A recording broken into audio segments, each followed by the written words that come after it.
really excited about tonight. There's a lot to cover, and that's so many officers here. But thank you to the guests for coming as well, and thank you to the officers. My name is Councillor Ecology. I'm chair of the Climate Change and Ecology Policy and Accountability Committee. And a bit of housekeeping before we begin. This meeting is being live streamed on YouTube. By taking part, you are consenting to be recorded. Please can officers introduce themselves before speaking for the first time? And if the fire alarm sounds either continuously or intermittently, I will adjourn the meeting. Officers will direct you to the assembly point in Shortlands Road. Please leave in an orderly fashion by the nearest exit, which is in the lift lobby and down the stairs. Excellent. Let's proceed to the agenda. Apologies for absence. We have received from Councillor Ross Mountain and Councillor Laura James. Unfortunately, they can't be with us. Declarations of interests. Any declarations of interests? No. Happy? Agreed. The minutes from the March meeting. Are we agreed? Agreed, Sarah? Yes. For the minutes, agreed. Thank you. And straight on to the climate change supplementary planning document. Now, this sort of coincides with the solar that we'll be looking at in the second half. But can I invite David Gawthorpe to talk us through the planning document and what that means in terms of climate, the climate supplementary document. Certainly, thank you, Councillor. I'll just share my screen.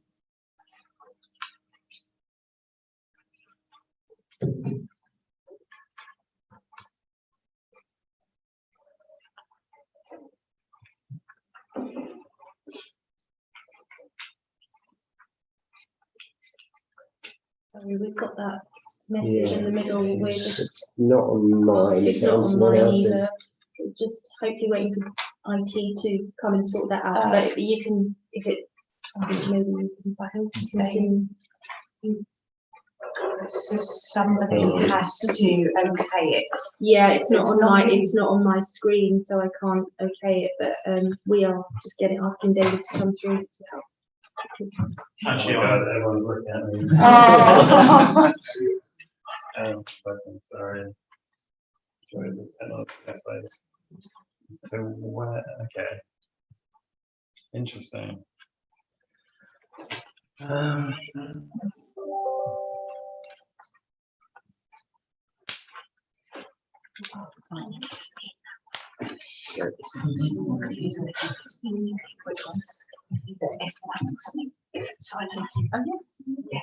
Right, are we ready?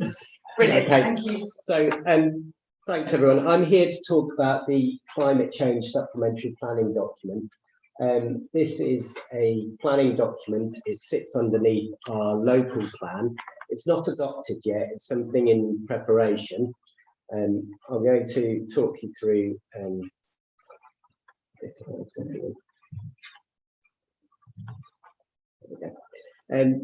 so just to give a bit of background on climate change and planning. So obviously some of you have heard all this before in terms of the climate emergency, but we're uniquely threatened by rising temperatures here in H&F, and a large portion of the borough lies within flood risk zones, and those areas are at risk from rising sea levels. So it's really important that new development in the borough is designed to deal with the changes in climate, and that might be heat waves and droughts, surface water and sewer flooding, which is a massive issue, and of course trying to reduce greenhouse gas emissions and reducing flood risk from the river. My team, so I'm team leader of the planning policy team, my team must try and reflect the ambitions of the council regarding climate change and net zero, and we feel planning as a whole has key part to play in preventing and mitigating climate change through the place shaping, reducing reliance on the private car, active travel, public transport, shared mobility, and efficient and sustainable building practices. So this is really our starting point for the supplementary planning document. There's lots of other documents that the council have and that are in London for influencing this supplementary planning document. So, of course, we have our own industrial strategy, and we've got the H&F climate change and ecology strategy.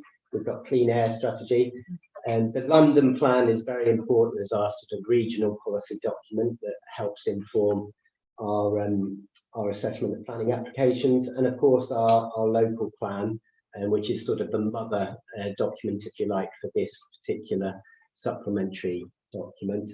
And of course, national planning policy as well is vitally important, and we may touch upon that in terms of some of the other parts of this presentation as well. So the key aims of this guidance were to obviously implement the council's vision for 2030 and take steps to ensuring the net carbon zero by 2030. And we want to focus on the existing stock. Obviously, there's new building, and this document does cover that. But the majority of applications, planning applications in the borough, are for the existing stock. And therefore, it's very important that we provided guidance on retrofitting that stock. And it's what residents and businesses can do to deliver carbon reductions, and how we as a planning authority can help deliver those reductions and adapt to climate change.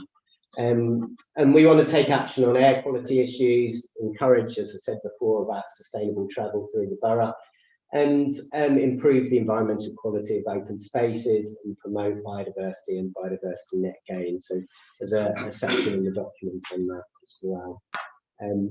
The document's structured around the types of development that you can expect. So in the little circle there on the screen, you've got new build homes, obviously homes that are existing that could be retrofitted and extended. You've got non-domestic new builds, so more commercial premises, and non-domestic extensions and retrofits. So obviously those existing buildings, commercial buildings, that could be extended. And around that, obviously around the outside, there's all the sort of topic areas that this document covers, and how that's applied to those sort of four typologies there. What we've done in the document to try and make it as user-friendly as possible is, at the beginning, we've done these annotated diagrams, and what we have on here is some examples of what you can do around the home. This is the retrofit example. This gives a little annotation, but what we're hoping to do in the final version when it's adopted is that when you click on a bit of the diagram, it will take you to the relevant part of the document, and then you can look at the detailed guidance on that particular issue. So on here we've got things like solar panels, replacement windows, and some of the things you can do in the back garden as well. It's important to note really that what we're trying to do with this document is, it's a planning document, and obviously it's going to be used to assess planning applications, but what we're trying to do as well at the same time is be as helpful as possible to help guide people around what they can do with their homes. Some of it falls outside planning, for example, some of the things in the garden that we recommend, like back boxes and things like that. But of course, we wanted to try and make this as useful as possible. So this one's the one for the new home, so it's slightly different. Obviously, we can push the boundaries a little bit more on new build, and demand a little bit more than perhaps retrofit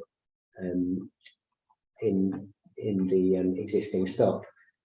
This is just a list of the chapters that we've got in the document. So we cover everything from building form and the orientation of sites, the ventilation and overheating within properties, renewable energy and low carbon heating, embodied carbon, water efficiency. I won't go through them all, but those are all the things that we wanted to cover in the document, and making sure that people have an idea of what they can do under those sort of topic headings for their properties, for their new builds as well. Important one at the bottom, and we'll touch on it later when I go over the comments that we received in our public consultation, but heritage and conservation. Now, that is quite an important thing that we need to bear in mind with, in particular, retrofitting in the borough. So I'll move on.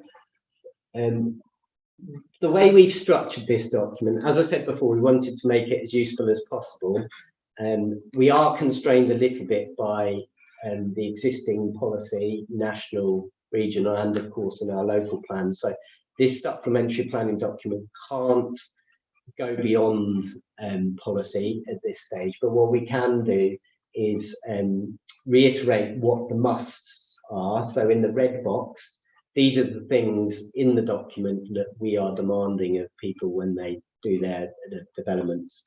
So we can be strict on those, and their origin is either in the local plan or in the London plan, and within this document we're elaborating on it, but we can't go beyond it. So those are the must-dos in the red box, and we wanted to push the boundaries. We really wanted people to go, you know, those people that could be incentivized to do more, and developers and residents alike. And so we've done what you can do key principles, and this is where we can really push the boundaries and really get people to do more. So when you do navigate through the document, those red and green boxes are how we've structured it.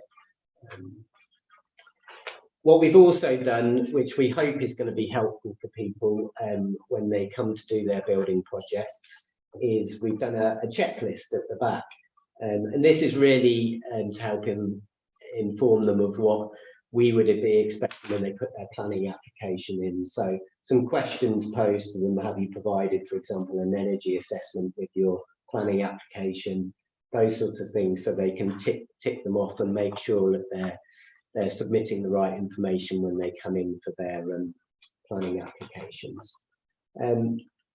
So this document was produced back in sort of April, May time, and then we took it out for a 7-week public consultation, which ended on the 8th of June. And we received good responses from people, and really thorough responses from people. So we had 20 consultees who got involved, but that sort of translated into 87 individual comments. So we've been busily going through those and amending the document where appropriate. And I just wanted to give you an overview of the feedback we've received. So the consultees that got involved, there were 5 residents out of the 20, and we had a lot of the sort of statutory bodies get involved, so Historic England, Greater London Authority, and interestingly, Campaign for Rural England got involved as well. We're not overly rural in Hammersmith, but it was nice for them to give some feedback. On the whole, it was really well received, so we received positive comments. We welcomed the ambition of the document and the mitigating measures within it, and adaptation measures as well. But they wanted us to go further, a lot of them. So they raised issues on the individual topic areas, and the main issue that people raised was the conflict between conservation and retrofitting in the borough. And I know some of you have encountered that as well with feedback from residents. We are in a tricky position in that, particularly with permitted development, which is what people can do without planning permission on their home. So, for example, solar panels are permitted development, but national policy dictates that in conservation areas they don't have permitted rights. So therefore, people do have to go through the planning process to put a solar panel on their house in a conservation area. And that's when I think the difficulty comes in with people having, concerns about, us promoting retrofitting, but obviously there are some barriers on certain properties in the borough to doing that. So hopefully this guide, what we have done in this document is give people, particularly those in conservation areas, a sort of flow diagram of what they need to do at this stage, this stage, this stage. And also if they're doing a particular intervention like a solar panel, what is it that will be the considerations for that? So I'm hoping that we can resolve a lot of people's sort of difficulties with the planning process with this document, they will still have to, unfortunately, apply for permission if their house is in a conservation area. So I think that's part of the problem. We will be addressing some of the concerns from the people who got involved in our consultation. What we do as part of our statutory duty with this document is to produce a consultation statement when we adopt the document, so that goes out and people can see what they said and how we changed the document. There were a number of other issues relating to windows, and someone came back to us and said that the guidelines were very limiting for houses in conservation areas, which is what I was just saying, and the council could provide more guidance on how to select new replacement windows to encourage people to buy the ones with higher efficiency ratings. And we'll certainly consider what we can do. Obviously, we can't promote certain products or companies, but we can certainly be as helpful as we can within the document. Ventilation, someone mentioned that they felt the guidance on ventilation needed to deal with communal areas, as those are quite hot in the summer and they contribute to overheating of flats. The signposting of good practice, someone felt that the document could do more to guide householders on their improvements. We'll certainly take that on board wherever we can signpost good practice. Something we've talked about when we do adopt the document is a website that has more good practice guidance next to our document, so we can encourage people to go and look for good practice alongside what we're suggesting as well. Biodiversity in birds. So there was someone from Swift's network who was very interested in what we were doing and wanted more detail on particularly bat boxes and hedgehog highways and things like that.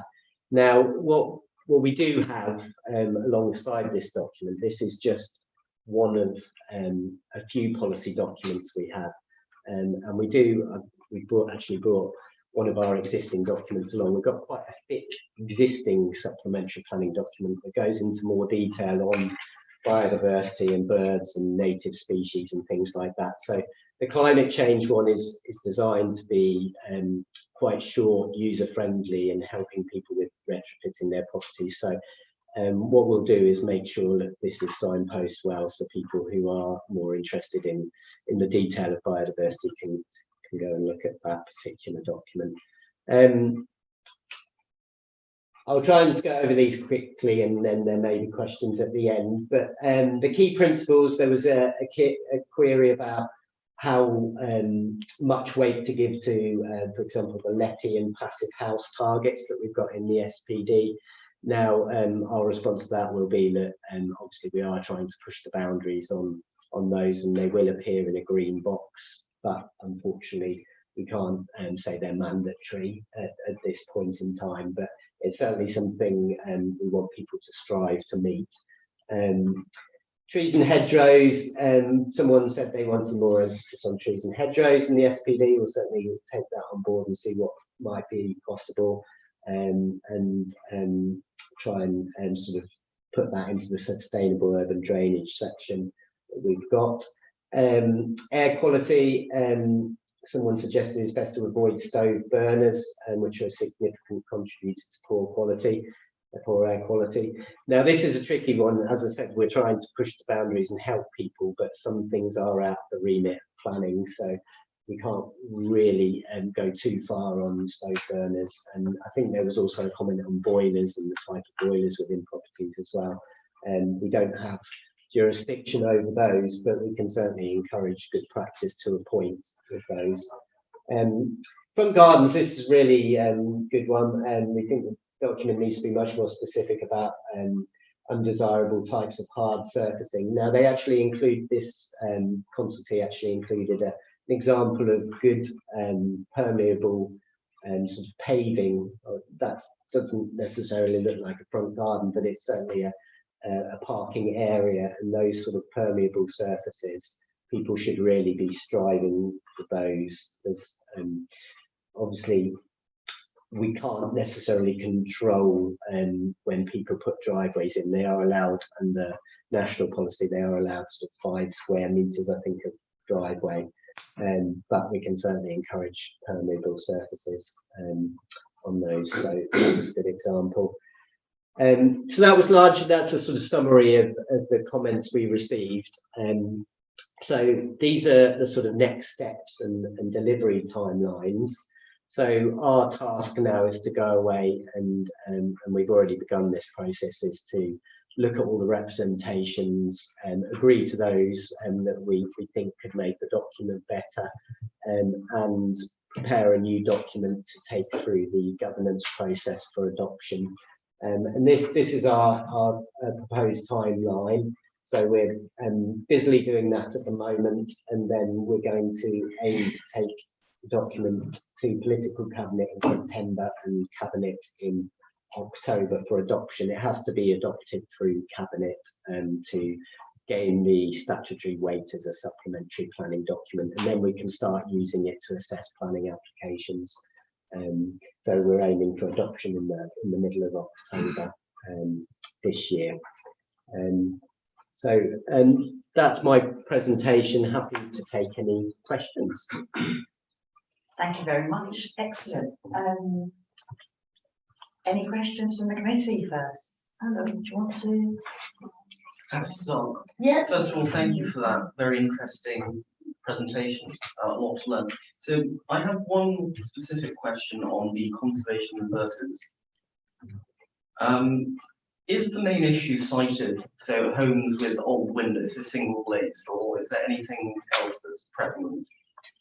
So windows, yeah, single glazed windows, obviously when you've got the old traditional timber sash in conservation areas, our design and conservation planners are quite keen for those to be either sort of replaced or indeed replicated with a more modern sort of timber sash that could be. I think there are products on the market that are double glazed, and so it's certainly possible, and we want to make sure people are aware that they can get those, and we're not saying no to new windows. It just has to be the right kind of windows to make sure we're conserving the property in the right way. Thank you for that. Excellent. I was just going to ask, at what point though? I see that you've got the key things that they must do, and the things they can do. Yes. At what point, if a planning application is going in, at what point are you dealing with either an architect or the person who's put in the planning permission to say, well, have you looked at this other bit? You know, because I mean, I don't attend planning committee, but I imagine it's pretty much sort of a done deal, and you get yes or no at committee. So is there an opportunity for you to speak to planners, people that are having extensions or putting up, you know, before they get to the point of the yes or no at committee, that sends them back to we hope developers and residents who are extending their properties do pre-application discussions with us, because that can be really helpful, and we can certainly then point them towards, you know, better products or a better way of doing things. Not everyone will take that opportunity up, of course, but it's something we would certainly encourage to get people doing the right things, and particularly developers. And they do tend, on major schemes, they will tend to do a pre-application with us. Fantastic, thank you. Question on the adaptability of buildings, and for instance, you know, your planning application comes in and it's an office block.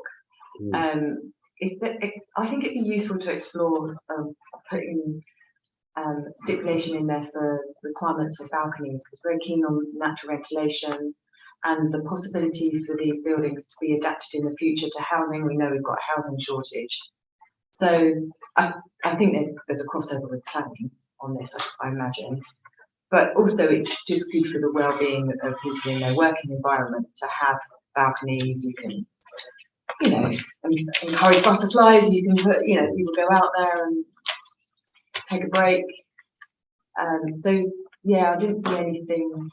Is there some, is this the document for that, to encourage that? Possibly not. It might be Right, that that's my main we question, can actually. achieve that through other policy documents, the London plan and the local plan.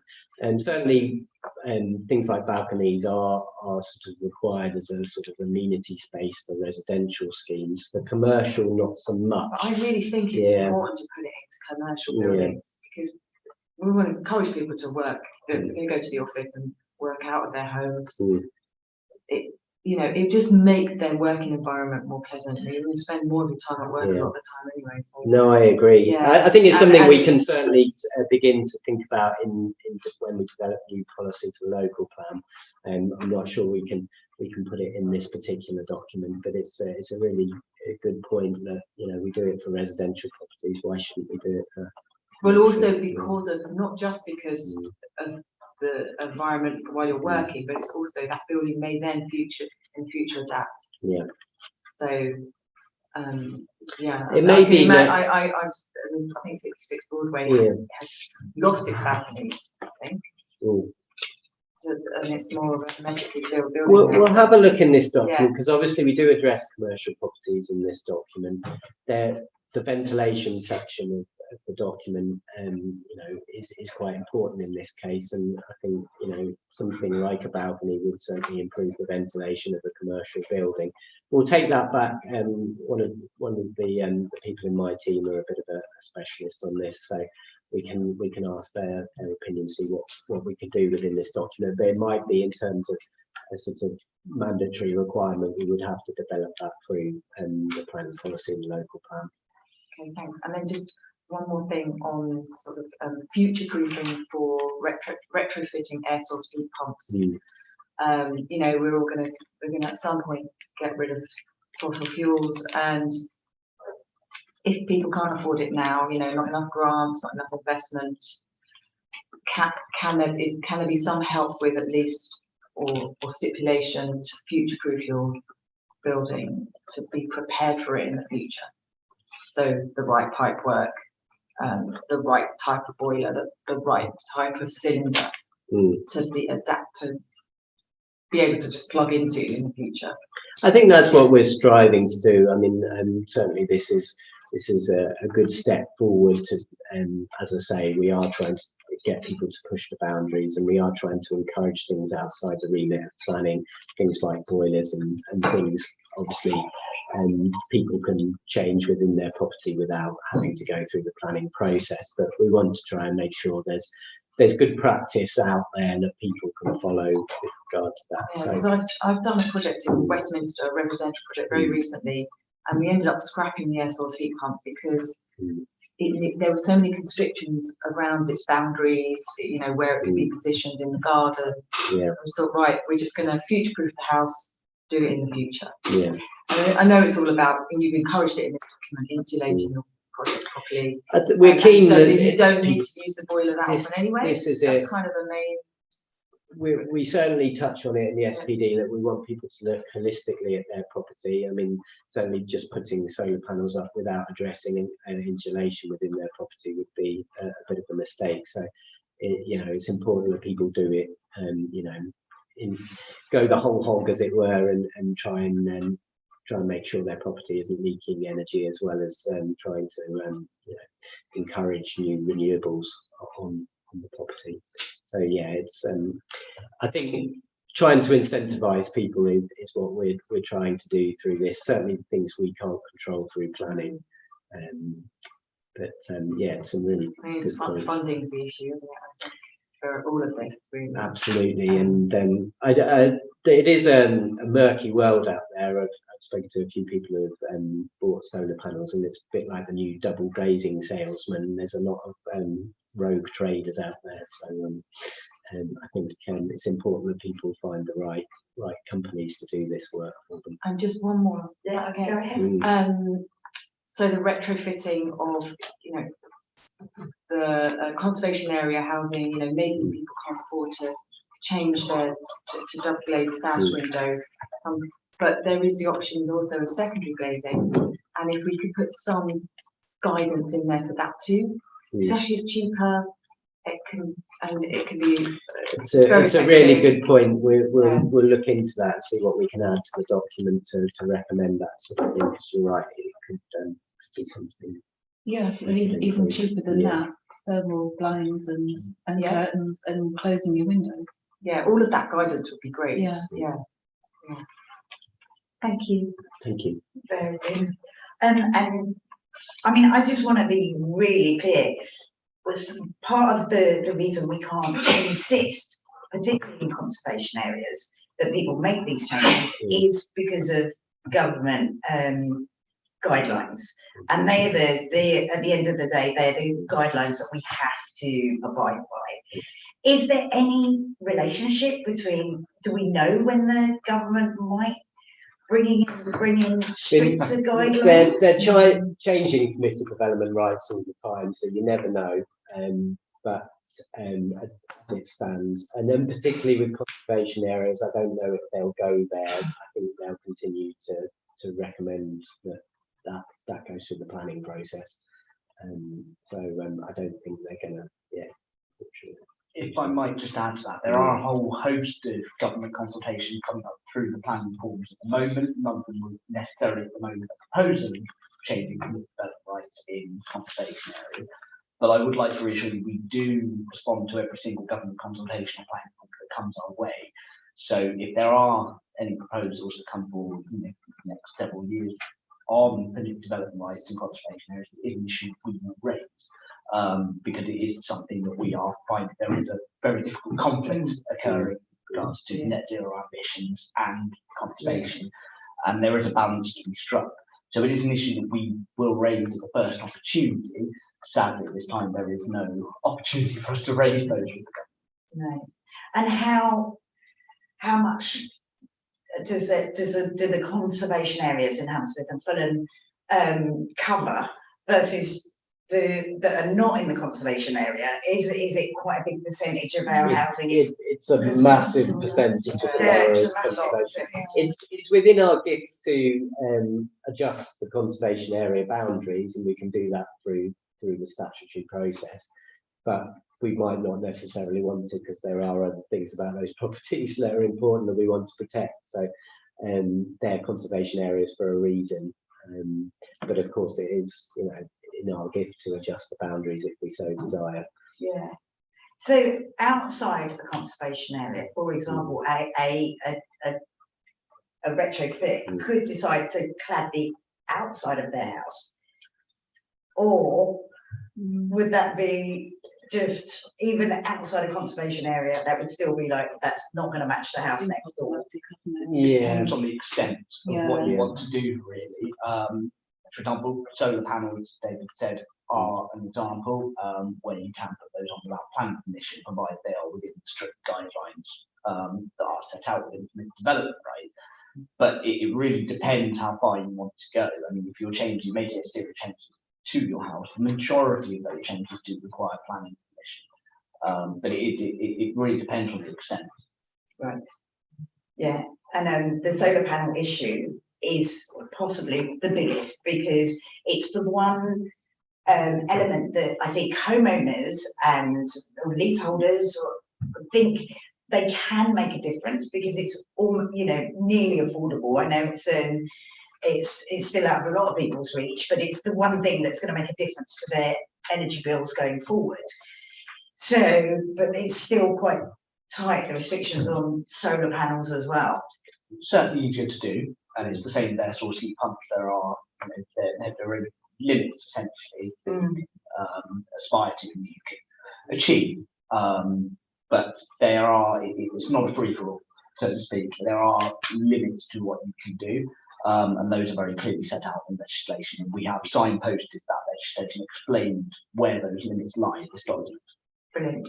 It's important to note that it's not a no for people in conservation areas. It's just that they don't have those permitted development rights, so we through assessment, and when a planning application comes in, we could very well approve that application and they get their solar panels. So it's not that conservation areas can't have them. It's just it's a longer process. Right.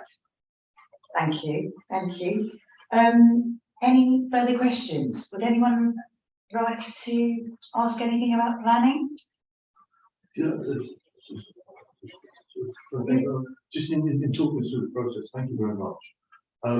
How holistic are you going to be with your choice of materials? And so the thought that comes to mind are when you're putting in new windows, you're going to eliminate the need to paint and use all sorts of chemicals and preservatives. But that doesn't seem to be a planning plus. They'll want you to use traditional wood, which is fine, fair enough, I'm going to make that. But then if you look at the environmental damage the paints and solvents do, you've really sort of shot both feet. And also with solar panels, there are ones that are, they look exactly like a rooftop. Now, as these innovations come along, it always seems that planning is a long way behind that. And it puts people off. As soon as you say, oh, you don't have planning permission for that.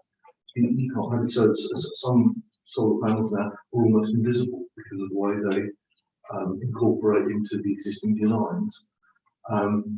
Excepting that if you were to go back in time, you'd see we'd have all had slate roofs, and we're now trying to fit in tiles that will match 1960s and 1970s concrete redland tiles.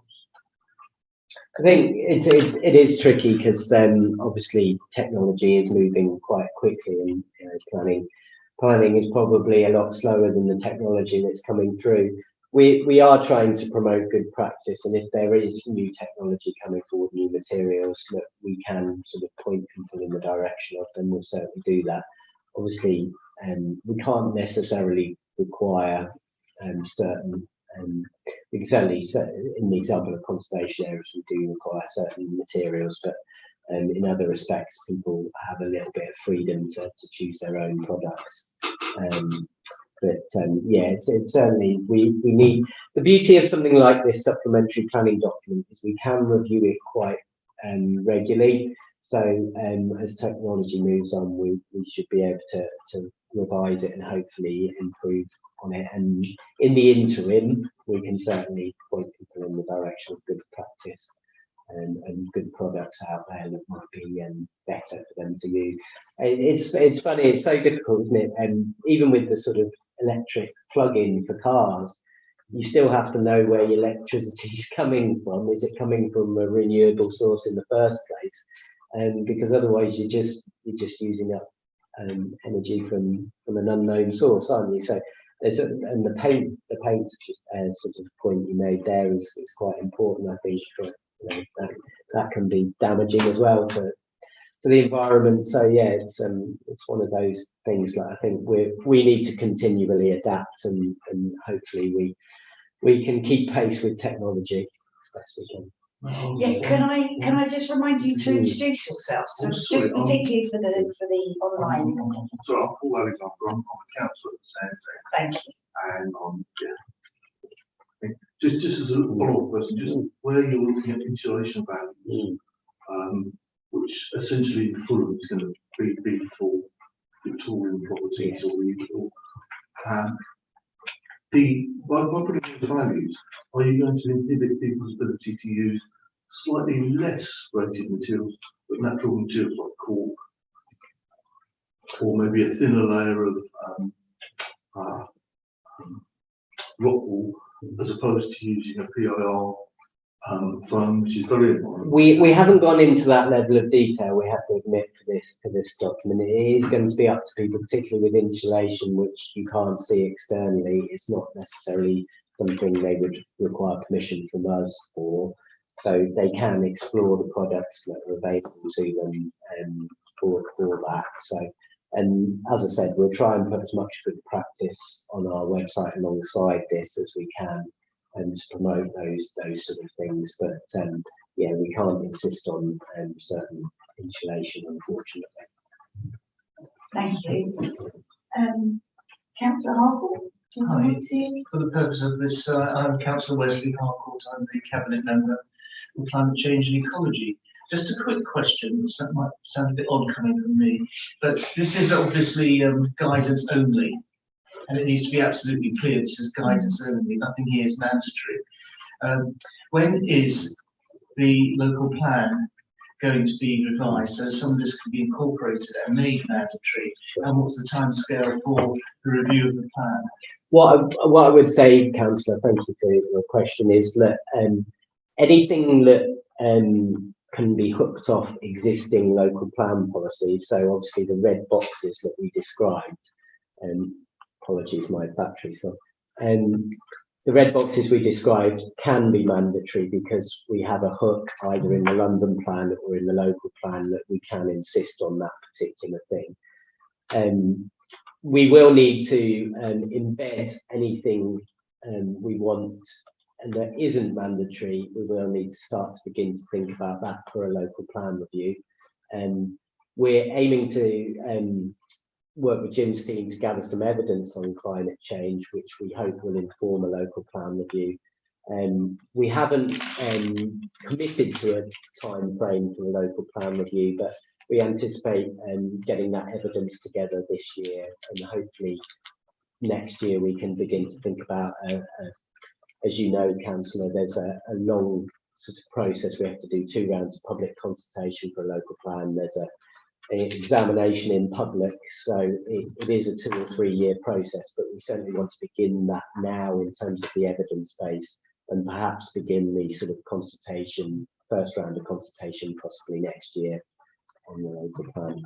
That's the reason I'm asking the particular question, because you know, we have a target here for 2030, and it's going to take another 3 to 4 years before we can introduce the necessary changes to the local plan to make this stuff mandatory.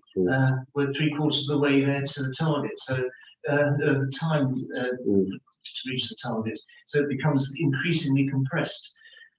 Yeah, and there's lots of other things that in planning, apart from the stuff you've got in here, that needs to be looked at. I mean, you haven't expanded all the stuff around embedded carbon and targets around, you know, at the moment we're talking about offset payments and that sort of thing. Should we be looking at mandatory targets of reaching net zero and new developments and such like? So there's a lot there, which is why it's important that we get that plan reviewed. Absolutely. It's very important that when we do draft policies, you know, because it comes under such scrutiny and we have to go through the statutory process, that we have the evidence to justify it. And we are looking, as I say, to work with Jim and commission evidence to help support the sort of policies we would draft in relation to climate change.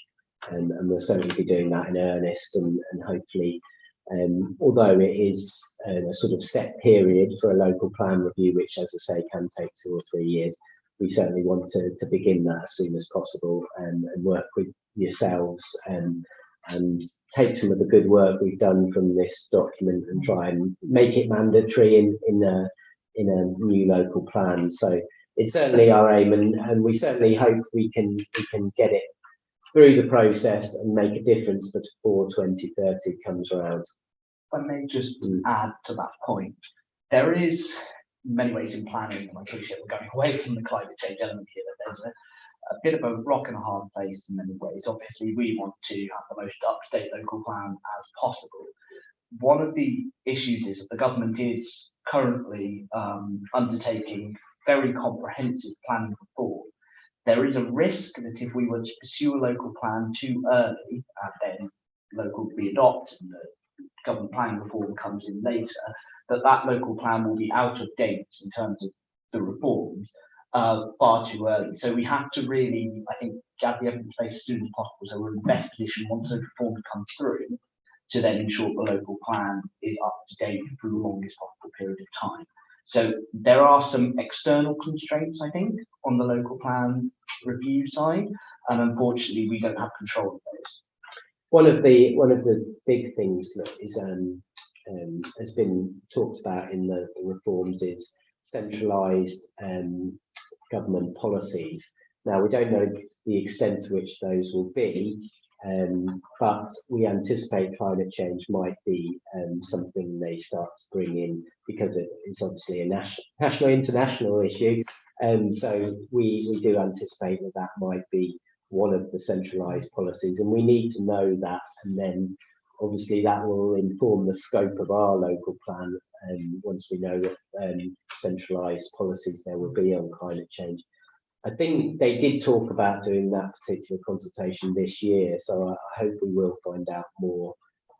But David's right, it's a really tricky in terms of the timing, because they have sort of reeled back on a lot of the planning reforms, and initially they were going to standardise local plans and make them very short and say to local planning authorities you don't need as much evidence, and make it a really swift process. Now they've reined that back on that a little bit, so this happens all the time with government and planning reforms. They keep moving the goalposts, and so we will wait and see about these centralised policies. But as David said, what we can do is build our evidence base so we're ready to go when we need to.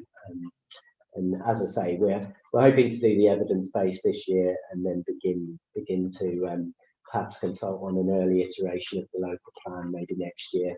Yeah, that would be good. I mean, there is a certain urgency required on that, and it's very difficult. I mean, I should be in the planning committee tonight, quite frankly, and it's very difficult at times when you get new developments coming through and they're not reaching the carbon reduction targets, for instance, but because it's not mandatory, you know, Hartop and Lannoy and the other ones which have reached passive house standards, that's fine, we do that. Other major developments don't get anywhere near that, and because they meet all the other planning requirements or whatever, you're effectively saying yes, but they don't meet the climate change aspects of it, and because they're not mandatory at the moment. Yeah. And it's very, very difficult. Very good point. Very good point. Would anyone like to ask any other questions? Well, thank you very much. I'm just going to sum up a little bit. We were saying there were a couple of things we're going to go back and look at that councillors Antionidis mentioned: the balconies, secondary glazing, those few elements.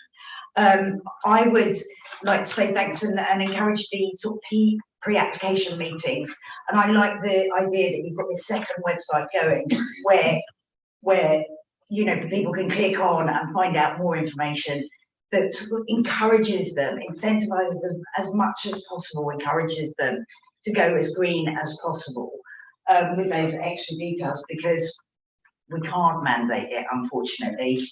And the timing of the local plan review, as Councillor Harcourt says, it's really important that we get that going, but at the same time, don't scupper ourselves when it comes to government plan. So I'd like to thank you. I think David Woodward, Sarah Dixie, David Gawthorpe, thank you very much for that brilliant presentation. Thank you. Really appreciate it very much. So we appreciate the presentation. We take that board and move on to the next item. We let people have these seats. Thank you. Thank you. Brilliant. Thank you. Absolutely. Shall I start? Right, so we've got solar energy and net zero. Go ahead, Tim. Introduce yourself. I'll just let somebody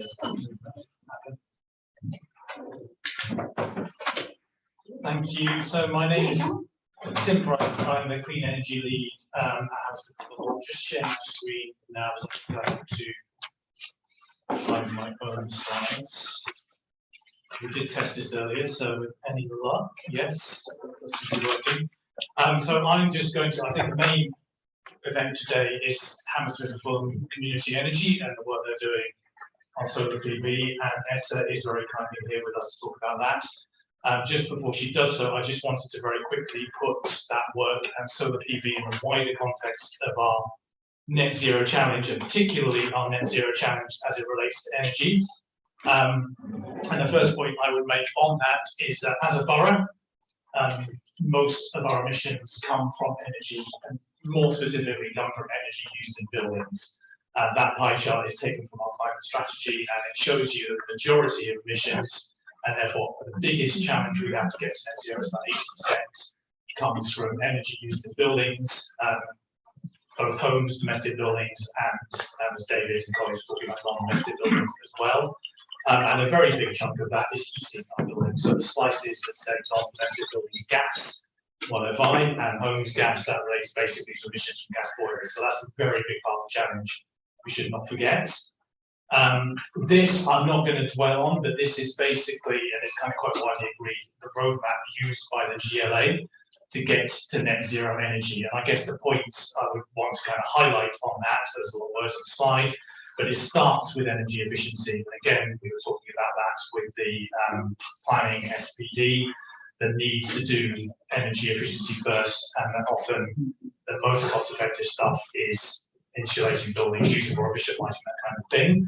And I think probably a better way of showing that and making the point I want to make is this graph that comes from a wider GLA strategy. And this is it's something called the Accelerated Green Pathway, which the GLA are trying to follow to reduce emissions between 2020 and 2030. And it looks complicated. What it's basically showing you is on the left where we are in 2020, the units are megatons of carbon, but it's just think of it as an amount of carbon. And then where we hope to get to in 2030, I know it's not net zero, but then there are things we can do beyond that, like, for instance, power purchase agreements with renewable electricity generators to try and get that down further. But what I want to highlight is where the big reductions are. So the kind of the bars in the middle of that, the kind of chunks as you go down from 2020 to 2030, and you look at the things at the bottom, the biggest reductions, the big chunks are energy efficiency. So in line with the slide I just showed you, kind of doing energy efficiency first, then moving along heat pumps, so decarbonising heat, getting rid of gas boilers. And that for us will probably also mean, I hope, a lot of work on heat networks. So multiple building heat networks, which you're doing a lot of work on at the moment. And in fact, we just won, in very good news, a grant for a ground source heat pump network at our civic campus, which I'm very happy about. And then another big chunk further to the right says electricity emissions factor. That just basically means decarbonising the grid, the wider electricity grid. So when you plug your laptop or whatever into the wall, the electricity you are using over time hopefully is becoming progressively lower carbon. So those are kind of the big chunks. Those are the things that are going to make a big difference. You can see solar PV on there, kind of in the middle. It's a smaller chunk. This is not to say that solar PV is not a good thing. Solar energy is not a good thing, because it absolutely is. And there's lots of reasons why it's a no-brainer. It's very easy, it's within our control, and it's cost effective. It's good value for money for taxpayers as well. So there are lots of reasons why we should absolutely be doing as much solar PV as we can, and why Hammersmith and Fulham community energy is really, really important, really, really good. I don't want to sound very negative. It's just we have to remember it's part of a bigger and wider, very big and wide challenge to get to net zero. And then I was just going to very, very quickly just mention it. I mean, basically, there are two types of solar energy. What people almost always are talking about is this first one, which is using solar panels to generate electricity. And there's some considerations there around what you might want to think about if you're doing that. It's worth remembering as well, people do forget this time, there is also another type of solar energy, which basically gives you hot water. And that's a very practical technology in certain circumstances as well. It's particularly useful because it's cheaper, often, than solar PV, and you can put it on smaller spaces as well. So you've got a very small roof, for instance, and it can be worth considering. And then I don't want to spend too long. That's kind of a very abbreviated version of a rather longer presentation, because I know that you're going to be listening to people a lot. I just wanted to give a quick overview of the broader actions we are doing on solar energy within H&F as well. That picture on the right, incidentally, is quite a potentially exciting new technology, which is solar roof tiles. Kind of going back to some of the planning conversations we were having earlier. Not widely available yet, and very expensive, but 5 to 10 years time, who knows, that could be part of the answer to that. Community energy, I'm going to let Essa and Mark talk about. Also, I wanted to mention the Solar Together London joint buying program, which has led, we believe, to about 100 or over 100 solar installations in H&F to date. Some of you may be aware that scheme is currently quite troubled because one of the suppliers has gone into administration. As the first 3 years of that scheme worked very well indeed, and then the fourth year, one of the suppliers kind of got into difficulties, started delivering quite a poor service, and has gone into administration. So that's currently suspended while we try and tidy that up. And I hope that will restart again. We will be able to promote that again in future. And then thinking about the council's own assets, this is obviously something we should be focusing on because it's where we have control and it's where we can also make cost savings. So we are doing a big program of work at the moment to survey all of our corporate stock and all of our maintained schools to look at where there are opportunities to put solar energy on exposed south-facing rooftops. And we think there are quite a lot of opportunities to do that. And we're also looking at sources of finance for that as well. And the civic campus is going to be an early big win on that. The new civic campus is going to have a lot of solar PV, I am assured, on the roof as well. In fact, I'm told it's going to be bio solar, so we'll have greenery as well as solar PV. And then similarly on our social housing, which is when we're looking at Hammersmith and Fulham's own emissions as an organisation rather than as a borough, that's the biggest chunk, comes from our social housing. We are also looking at the potential to put solar PV on social housing as well as the wider energy efficiency building retrofits and how do we provide clean heat, which and probably the lowest cost, low carbon way of doing that for a lot of social housing will also be heat networks. But I think that's a topic for another day and don't get me started on that now.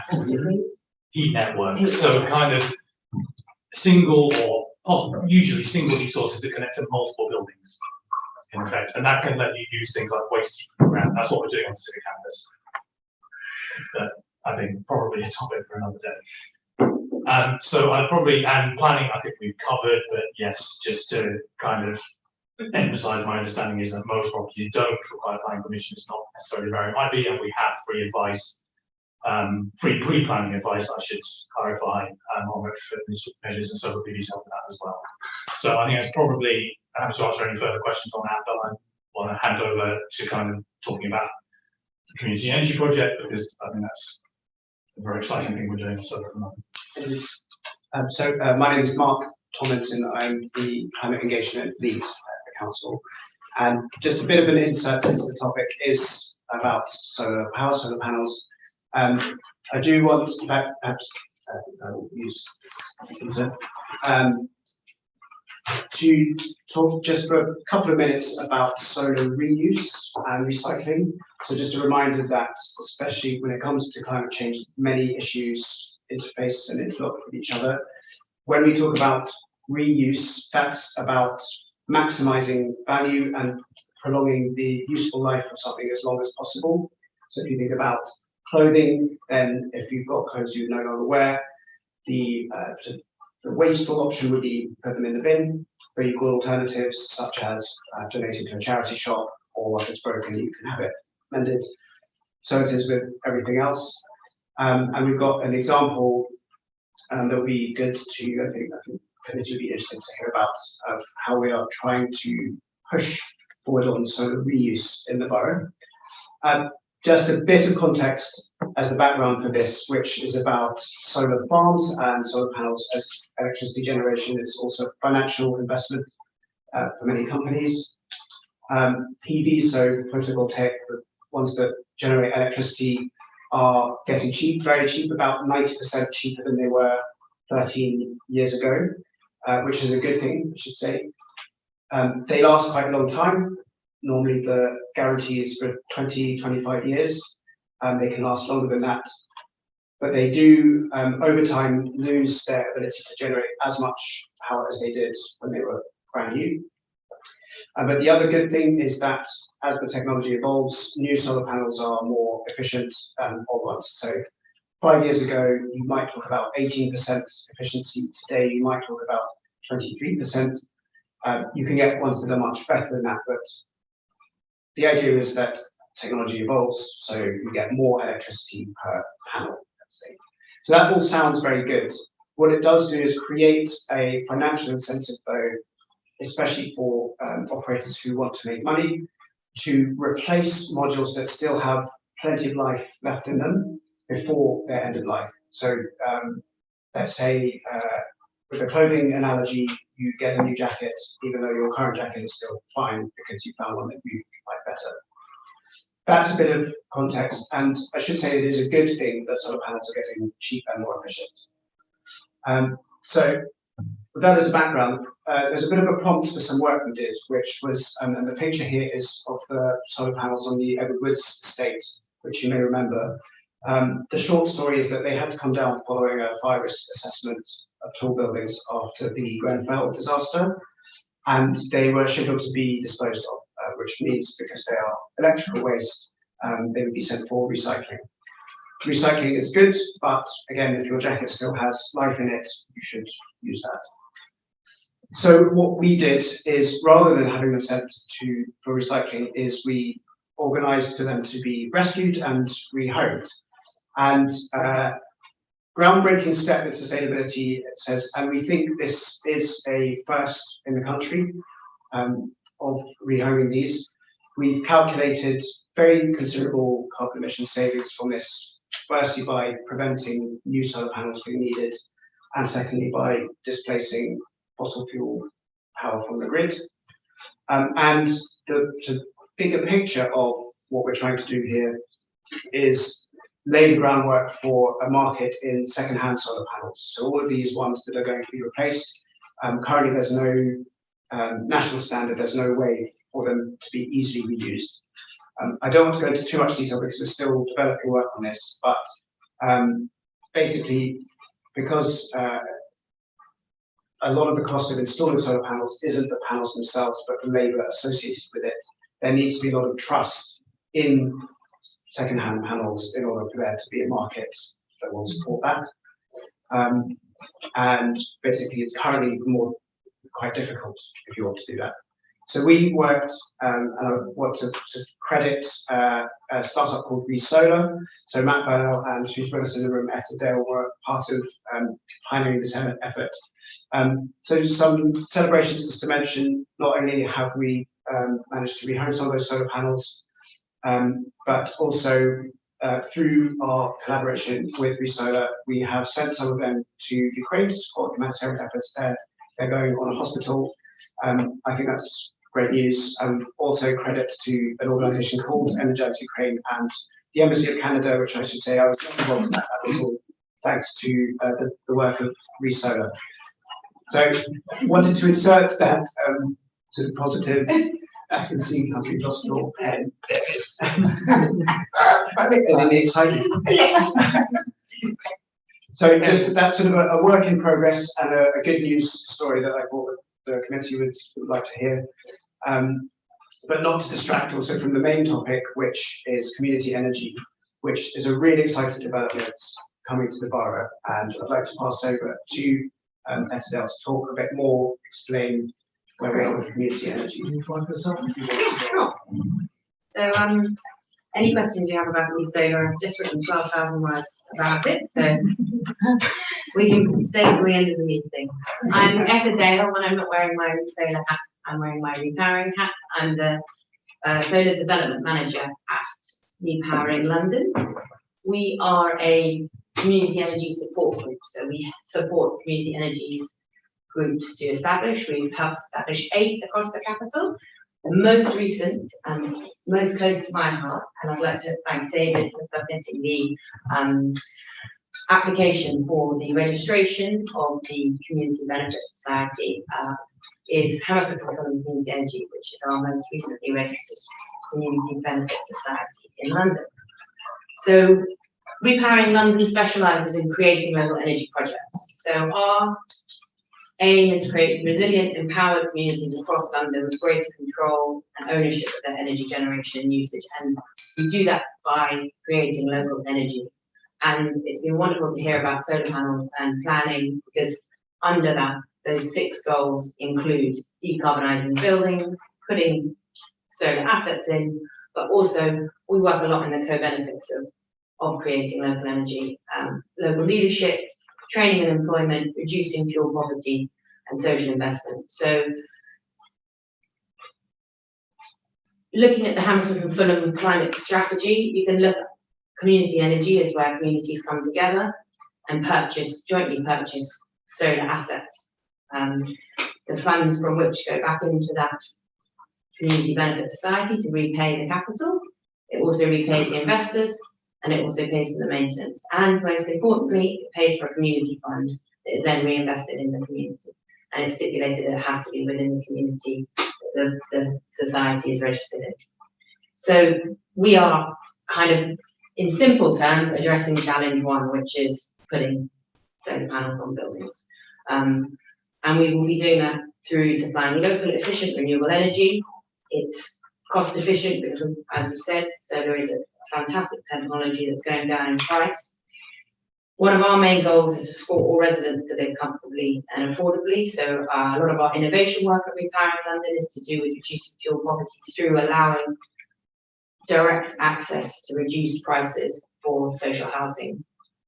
It's a very complicated and difficult area to operate in, and there's lots of legislative barriers, but that's our main goal, is to help people reduce their own bills through accessing the renewables revolution, especially those who don't have financial or the housing opportunities to do that. But really what the benefits of community energy are the wider benefits that are stated in the 2030 strategy. And it's how you enable that, it's how you put solar in that really makes the change.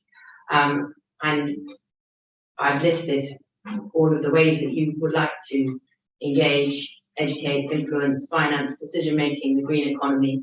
And each one of these is kind of at the core of our model. So that's how we feel we can help deliver the Hammersmith and Fulham strategy, but very much the wider benefits. Just saying, if anybody can't read that from Sorry. this distance, Peter, there are seats closer up.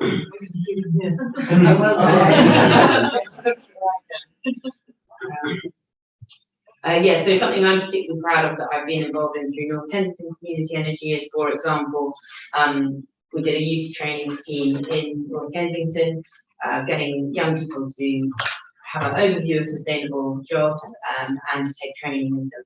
So the reason that we can that we think our model is unique is, these are the core values that drive us as an organisation.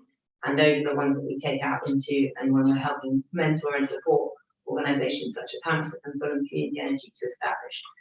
And that helps us deliver these wider benefits. So these are just some headlines about what Repowering has done so far.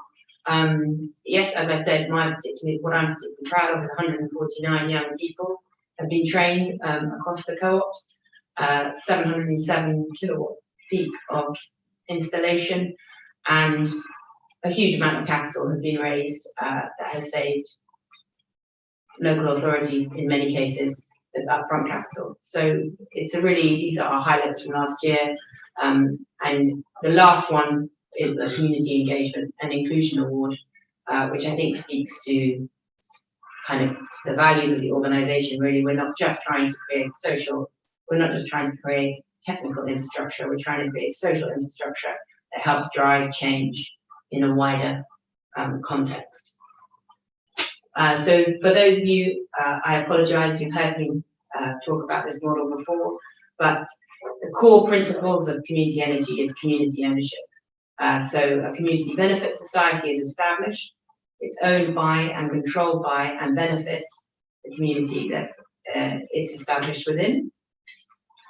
It's democratic, there's one member, one vote. Members can be organisations, they can also be people. We at Repowering work extremely hard to make sure that there are very low financial barriers to taking part. So you can be a member of one of our co-ops from as little as £1 with certain stipulations around it. And the capital is raised through a community share offer. So we act as an enabler. Repowering London has been doing this, I think, for 10 years. I think 36 rooftop installations across London. So, and really what we want to do is go out and mentor and enable residents to take control of an agency and make positive change. And community energy is a wonderful way of doing that. I'm aware that I don't think any of us can read this slide, so I will refer you to doing that at a later stage. But these are all things that I've touched on already about how we create local energy. And yes, Hammersmith and Fulham Community Energy so far. The co-op has been registered.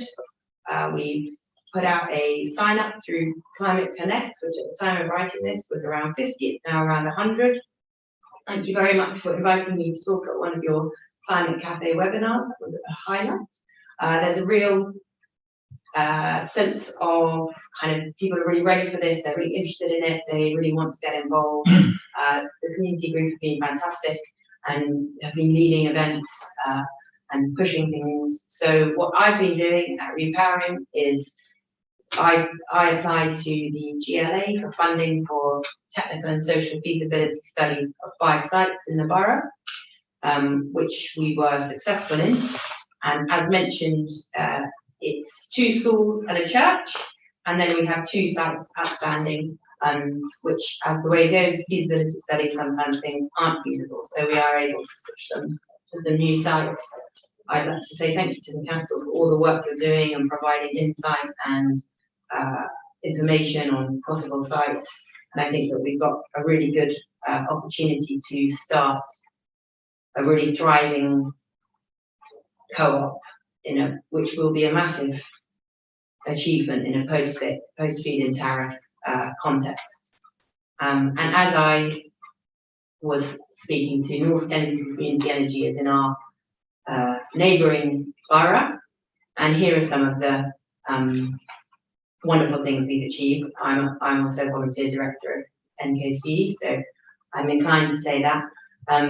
And one of the things that we're working on at the moment, as I mentioned, is London's first purpose-made community energy project to reduce the bills of residents in social housing.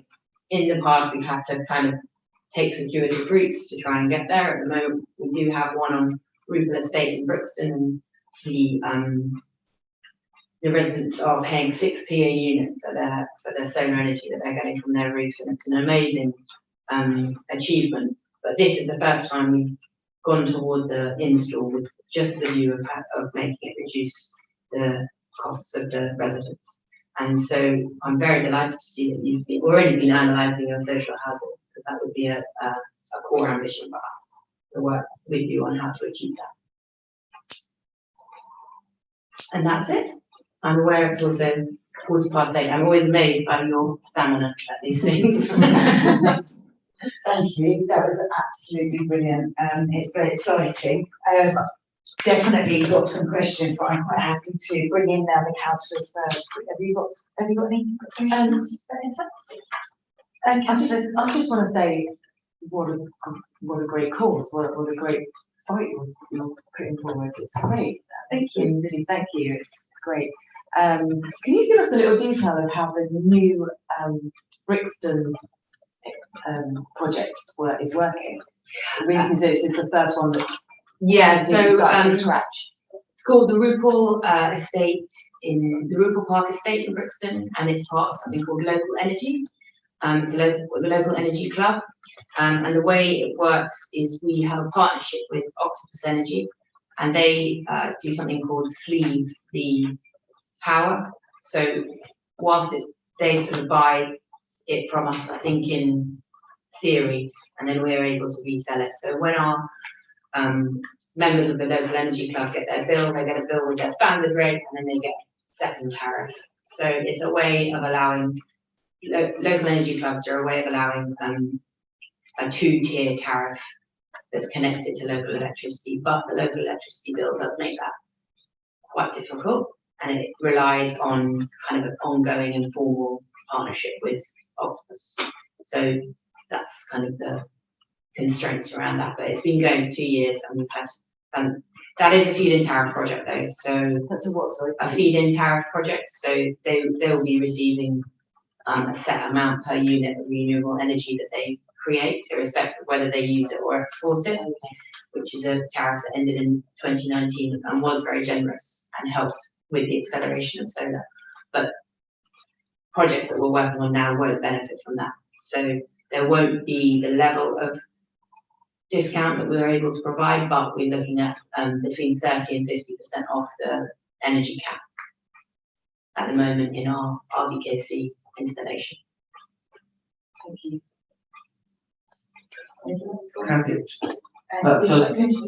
Yes, Councillor Joseph wants to, first of all, thank you for your excellent presentation. I mean, it's phenomenal. Look, 46 young people trained in North Kent. Brilliant. I look forward to seeing that happen in Hammersmith and Fulham. On the social housing, it's actually something I want to pick up. You and Mr. Price of it. So obviously 29 million to install solar panels. Which is quite a rough estimate. Rough estimate. Is there a way to, or would you guys ever consider running sort of a trial alongside council on a specific estate to try and test this on one specific estate and getting those residents to benefit from that directly? Absolutely, yeah. Yeah, I mean, firstly, you were talking about the feed-in tariffs and trying to make sure it's kind of cost effective, but we can't necessarily sell direct to the residents, as I understand it. And it may, some may have to go be sold to the grid via something called smart export guarantee, which is less generous. Correct me if any of this is wrong, but that's my understanding. Yes, and that's the workaround that local energy clubs, we get paid better for electricity, basically. And then, yes, I guess the other thing to say on that would be we have a wider social housing retrofit strategy, which is looking at kind of the wider decarbonisation of our social housing and integrating it into an estate that we won't have to do other work on, or fabric work on, insulation work on, under the roof, say at the same time, would probably be a good idea because that would make it more cost effective. So with those kind of considerations in mind, yes, I don't see why we would not consider that. Yeah, and we work in the retrofit space as well in repowering. That's part of our wider work. It's not just solar. And so there's sort of two approaches you can take to sharing solar in a housing context. One is the technical and one is the kind of virtual. So technical, there is hardware out now that allows you to share it, but it's most suited to new build, where all the meters are in the same room. Otherwise it becomes prohibitively expensive and intrusive. And the community engagement part is really the kind of one of the biggest parts with retrofit. When you're tinkering with people's homes, it's really vital that they're on board with it. So the Energy Local Club is a kind of virtual way around that. And we're working on providing a sort of long-term solution to that at Repowering. Brilliant, thank you. Thank you. I was going to ask you, it's going back to what one of the other officers said about the kind of rogue trader element of solar panels and how you sit within a larger industry where this idea has happened before, but you know, with companies that are making a profit out of it, and I don't know how prevalent that is already. And how competitive you are with these other traders, sort of thing. So I would have thought that the industry has got better kind of post-fit boom, but I think there are still quite a lot of problems with it. I mean, we have a preferred supplier that we work with, and they are a profit-making organisation that we've worked with for 8 years. It's really vital that they are going to stick around in solar, as was mentioned when they go into administration. They're also a big O&M operation, so they look after our assets long term, because whilst I don't want to put anyone off solar, if you're looking at a big asset or big-ish, you do need to look after it, like you need to clean your oven, you need to look after things a little bit. So we work with them because they give us a good price as part of their CSR, but also because we have a long-term relationship with them. So brilliant, brilliant. And could that relationship, I mean, going back to Solar Together and the problems that they're having, could your relationship become more broad and start to include domestic, so that you would be the middleman to more domestic installations? So at the moment, within the retrofit work that we're doing, that's one of the key considerations. So we're trying to work with Eco Scheme, you know, the installer, Eco installer obligation. Certification scheme? No, that's something else. It's an installer, the energy company obligation. Thank you. We're working at the moment, it's the installer that goes straight into people's homes, as it were, and we're working to be that middleman and to be a trusted organisation that has the residents and our stakeholders, interests at heart, and that then we work with our trusted installers to manage that situation. It is a very difficult retrofit is difficult, and solar as part of retrofit, is the last step in retrofit, but it can be a really important part. And retrofit is a complex area, but that's where we're hoping to operate. And skilled workforce is usually lacking. So how do you expand? I mean, it looks like you're actually training people. So how to deal with the skill shortage is to train them up. But maybe we'll say more about that. Have you struggled to get skilled workers to train our young people? Our installer, no, I don't think he has. But something that I'm really pleased that we're working on is with Newham College in apprenticeships, and the ambition is that we would be putting in. This is what's wonderful about community energy, is that we can bring in all these different elements, all these moving parts, and we're agile enough and kind of have a broader view to do those things. And so we want to work with Newham on apprenticeships, and then really the ideal would be to have community installs going in Newham that the apprentices are working on. So we're really using installation to not only drive carbon reduction, we're doing it to drive all the other, supporting elements. Fantastic, absolutely brilliant. Because that is a truly community benefit, is with training our young people. So I think everything else I had was part of that. The quality of the solar panels, you've got a trusted supplier, the residents, the youth training, and absolutely fantastic. Has anyone else got any questions for Eka? Hello, would you like to introduce yourself? My name is Aisha Daramnabi. I'm resident in Plaintree Court. Oh, okay. Yeah. Hi. Hi. Yeah, it's good presentation, and thank you very much for inviting us.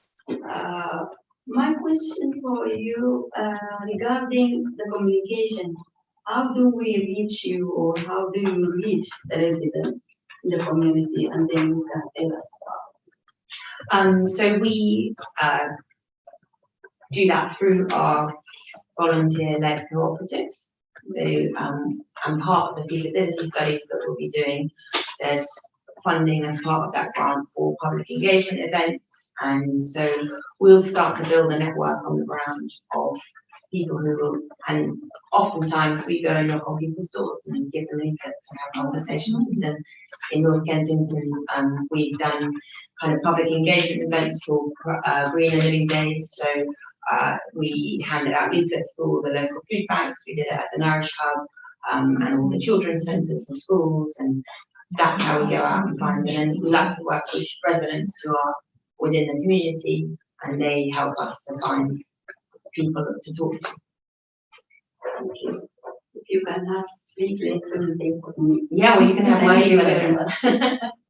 Fantastic. We'll take details. Would like to introduce yourself? David Wilkins. I'm one of the directors of the co-op that doesn't quite exist yet, but it will. It's applied. We registered it anyway. So just to give you an idea of the timeline, so the co-op should be properly in existence after the summer, and we will then roll out the sign-ups, including the share issue. I've been at a couple of events that the council have run, well, in Wandsworth Road, and that was the council, but just talking to people, just, that was a couple of months ago, to see what the interest was, and people are really not surprising, people are very positive about it. Kind of, why hasn't anyone done that before, sort of. Same at West Ken, in the church, there was a, I don't know, it was called We Love West Ken. People standing there just pointing at roofs and thinking, how about that one? We're trying to get one on the church for ages, can you do it? And it's that immediately, that kind of response people have. Yeah. So never mind all the other benefits of it. People instantly understand what you're trying to do. Yeah, and I know one other scheme where they're doing this almost a pay it forward idea. So, I mean, but it's almost like pay it forward. If you invest in a bond or a stock or a stake in community energy, then you see on like a community benefit that knocks on to the next phase. And you don't have to be a resident in Hammersmith and Fulham to buy shares that give return. When you can buy community energy shares anywhere that they exist. So that as they become more and more popular, so someone like Bristol, for instance, has a lot of projects that give guaranteed returns. They're just kind of nice investments and don't have to be a lot of money. Yeah, so that's, so I mean, we try really hard to maximise the number of people locally that are investors, and in North Kent, I think the last share offer was 75% of what were within the borough, but it does mean that there's kind of some leeway as well, and you've got a wider pool to go to. And I think one of the important things to note is you do get a return on investment. At the moment, it's 3%, like generally across our co-ops. And to me, that's an important like removal of a financial barrier, because it's not a donation. You don't have to have the money spare in order to take part in making positive climate action. And you know, it's sort of my cheesy story was I took my money out of Barclays, that was my daughter's savings account, and put it into North Kent Community Energy because the return was just as good in. And it was, you know, an investment in her future in many ways, rather than. And 3% a year ago. Yeah, so yeah, absolutely brilliant, fantastic. Any further questions? Yes. Are the housing associations involved in this? Not at the moment, no. No, we'd love to be involved in housing associations. No, it's up to me to bring it to them. Yeah, and there are some new businesses now. I think would probably be appropriate for soul care, which is technical approach. Yeah. New-ish, you know. Yeah. But yeah, I'd love to discuss working with housing associations. Yeah. And we're doing work with veterans that on cooperatively owned housing associations, which is obviously a key part of the puzzle.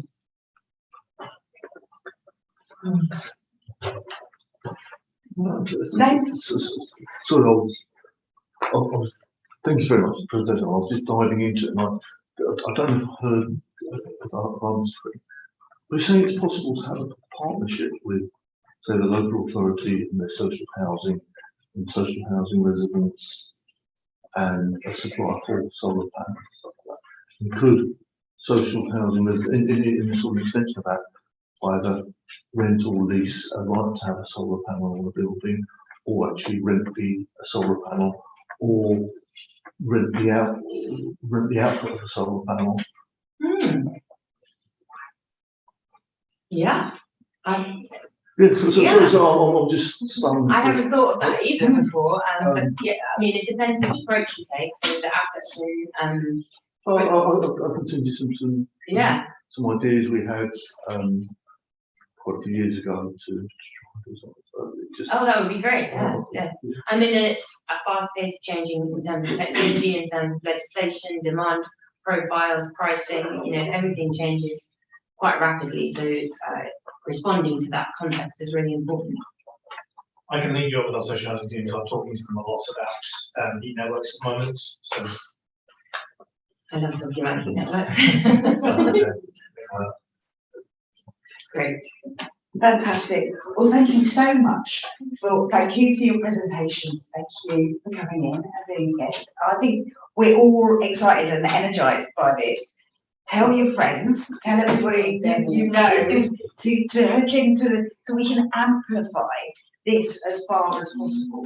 I think that's, you know, schools, community events, let us know and we'll be there, kind of thing. So thank you very much. Now, I think we note the presentations. Thank you. Oh, David. Sorry, could I just add one last request? If you see a good-looking south-facing roof anywhere in the borough, let us know. We can kind of wander around saying about this on that one, but Eyes up. Yes, yes, I mean, the other thing, a bit of a tangent, we were speaking about it a couple of weeks ago, is actually building structures that can take solar panels. So I know there's a basketball court in one of the estates near me, just off Lily Road, that is sunken, that often has puddles in it because it doesn't have enough coverage. So we were talking about actually building like a bike shed idea as well, and putting solar panels on top of that. So there's lots of ways to move forward with this. Yeah, it's fantastic.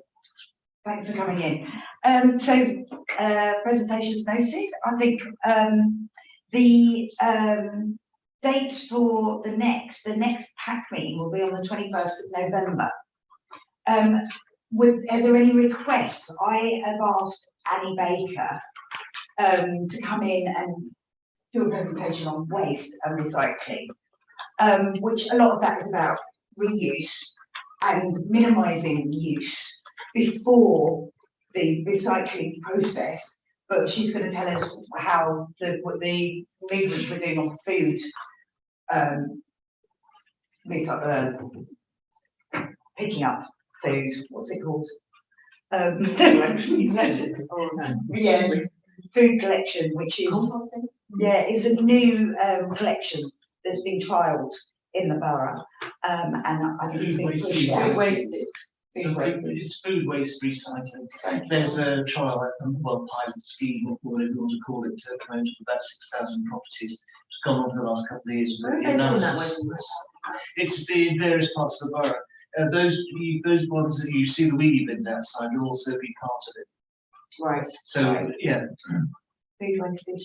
But if there's any requests, we can take that on board.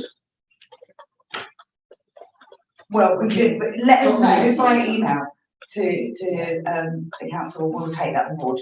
So the last thing is to know, 21st of November, end of the meeting, and thank you everybody for attending. Thank you to our residents for coming on.